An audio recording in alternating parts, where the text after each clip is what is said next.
Vous avez tout essayé, le sans gluten, le sans lactose, le pauvre en FODMAP, et pourtant les symptômes sont toujours là.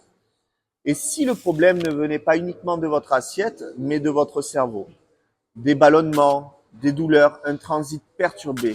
Et si le vrai coupable, c'était ton système nerveux? Des études d'imagerie cérébrale ont montré que chez les personnes atteintes du syndrome de l'intestin irritable, la communication entre le cerveau et l'intestin était altérée. Les zones responsables de la gestion du stress, des émotions et de la douleur, comme l'amygdale ou le cortex préfrontal, sont déréglées. Résultat, un intestin hypersensible, un stress mal régulé, une perception de la douleur qui est amplifiée. Et ce n'est pas tout. Le fameux axe du stress, hypothalamo-hypophyso-surrénalien, est souvent en hyperactivation. Un cortisol mal régulé, un état d'alerte chronique, une réactivité intestinale qui est exacerbée.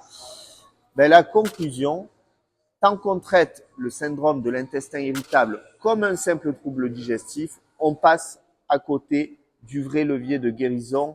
Le véritable travail commence quand on s'intéresse au stress chronique, à la régulation émotionnelle, à la perception du corporel et à l'hypersensibilité du système nerveux.